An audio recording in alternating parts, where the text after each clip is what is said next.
Hello বাচ্চো, welcome to Biohack NEET প্রস্তুতির জন্য বাংলা ইউটিউব চ্যানেল। তো নিট 2026 সালের জন্য এনটিএ প্রথমবার একটা নোটিশ জারি করেছে, তোমরা প্রত্যেকেই জানো। এই নিয়ে আমি আগে ভিডিও করেছি এবং সেই নোটিশে এনটিএ কয়েকটা জিনিস, যেমন ধরো Aadhaar card, UT ID card, caste certificate তোমাদের এখন থেকেই আপডেট করে নেওয়ার জন্য বলেছে।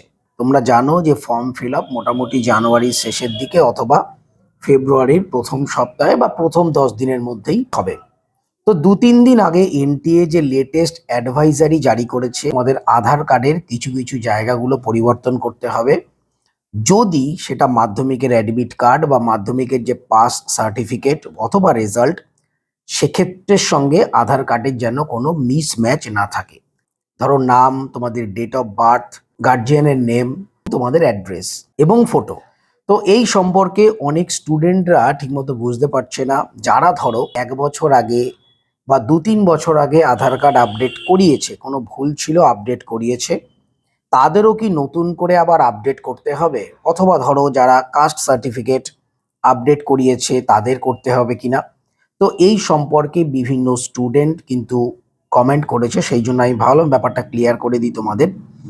দেখো, আপডেট করতে কেন বলেছে? আপডেট করতে বলার একটাই কারণ, তোমরা যখন পরীক্ষায় যাবে তোমাদের আধার কার্ডে যে ছবি থাকবে সেই সঙ্গে তোমরা যে যাচ্ছ সেটা যেন বোঝা যায়।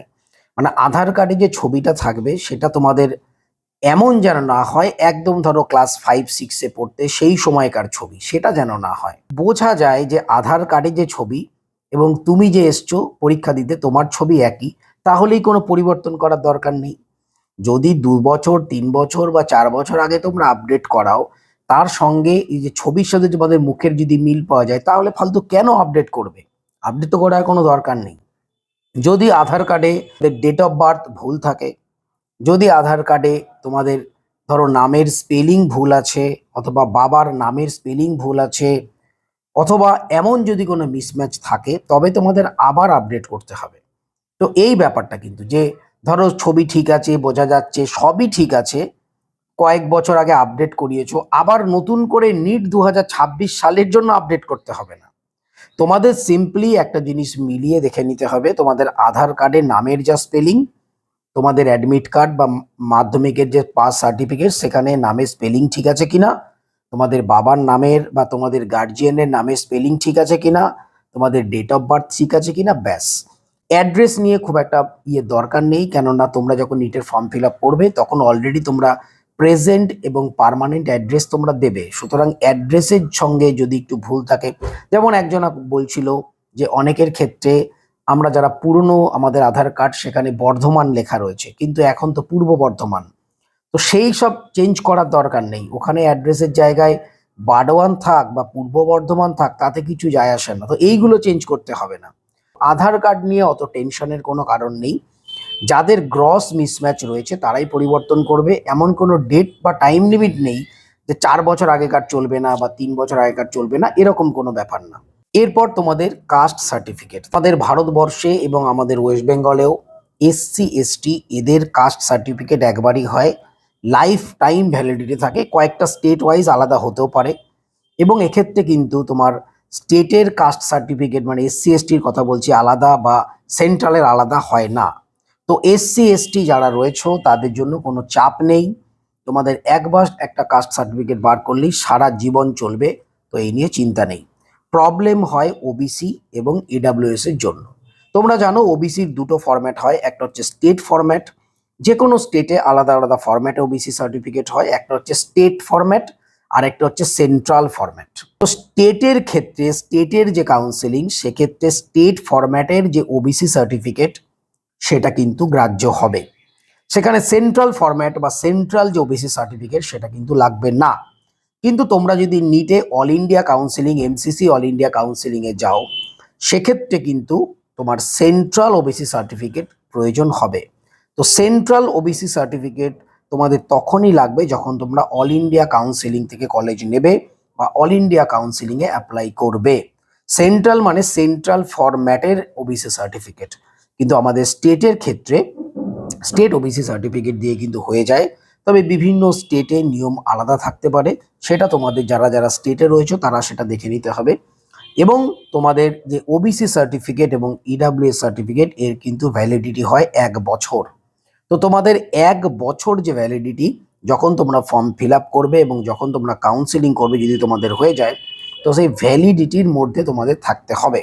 ভ্যালিডিটি যদি চলে যায় তোমাদের রিনিউ করে নিতে হবে, যেন সবসময় প্রপার ভ্যালিড ডকুমেন্ট তোমাদের কাছে থাকে।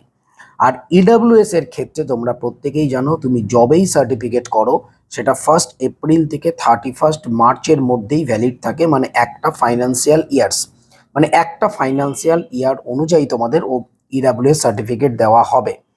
তো তোমরা যখন ফর্ম ফিল আপ করবে, যে ইডাব্লিউএস সার্টিফিকেট সেটা তো ভ্যালিড থাকবে, 31শে মার্চ পর্যন্ত থাকবে। কিন্তু যখন তোমরা পরীক্ষা দিতে যাবে বা যখন তোমরা কাউন্সেলিং করবে, তখন তো সেটা ভ্যালিডিটি থাকবে না, তখন তোমাদের আবার নতুন ইডাব্লিউএস সার্টিফিকেট সেটা বার করতে হবে। তো সেক্ষেত্রে তোমরা এখন তোমাদের যে ভ্যালিড যে সার্টিফিকেট সেটা দিয়ে ফর্ম ফিল আপ করবে, তারপর পরবর্তীকালে আবার নতুন করে যে প্রপার ভ্যালিড যে ইডাব্লিউএস সার্টিফিকেট সেটা তৈরি করে নিতে হবে, তাহলেই চলবে। ওবিসি সার্টিফিকেট এবং ইডাব্লিউএস সার্টিফিকেট কিন্তু 1 বছর ভ্যালিড থাকে।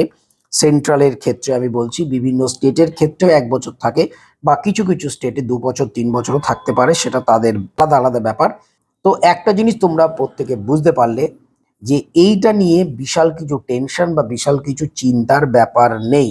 ছোট ছোট প্রবলেমগুলোর জন্য কিন্তু কখনোই তোমাদের যে ফর্ম ক্যান্সেল হয়ে যাবে, তোমরা পরীক্ষা দিতে পারবে না, এটা কিন্তু হয় না, আজ পর্যন্ত হয়নি। কিন্তু যেহেতু এনটিএ বলছে তোমাদের গ্রস যদি কোনো মিস্টেক থাকে, এমন হলো ছবি চেনাই যাচ্ছে না, নাম পুরোপুরি উল্টোপাল্টা হয়ে গেছে, ডেট অফ বার্থের ঠিক নেই, সেক্ষেত্রে কিন্তু প্রবলেম হবে।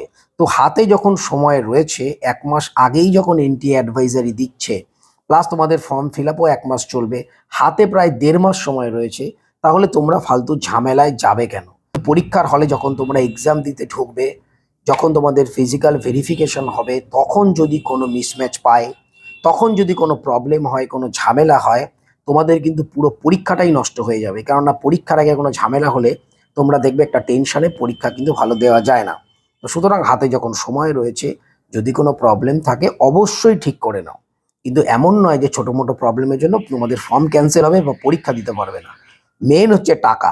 যদি ফিস যদি প্রপার পেমেন্ট করো, তাহলে পরীক্ষা তোমরা দিতেই পারবে।